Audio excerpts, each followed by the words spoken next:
చూడండి పన్నీర్ జిలేబీ ఇలాగ వేసుకోవాలి. ఇది ఏంటంటే 5 లీటర్ల పాలు ఇరిపాను. 5 లీటర్ల పాలు, ఒక పావు కేజీ మైదా, కార్న్ పౌడర్ ఒక 50 గ్రాములు,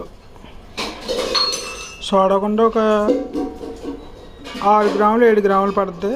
కొద్దిగా నూక వేసుకోవాలి. ఏంటంటే చిన్న మంట మీద వేసుకోవాలండి, బాగా వస్తాయి. పాకం కూడా ఎక్కువ దెబ్బ ఉండకూడదు. చూడండి పాకం కూడా బాగా పట్టినాయి. ఇది ఏంటంటే ఈ రోజు నైట్ అంతా పాకంలో ఉండాలి. పాకంలో ఉండిన తర్వాత మార్నింగ్ తీసి సేల్స్కి వెళ్తే షాప్కి.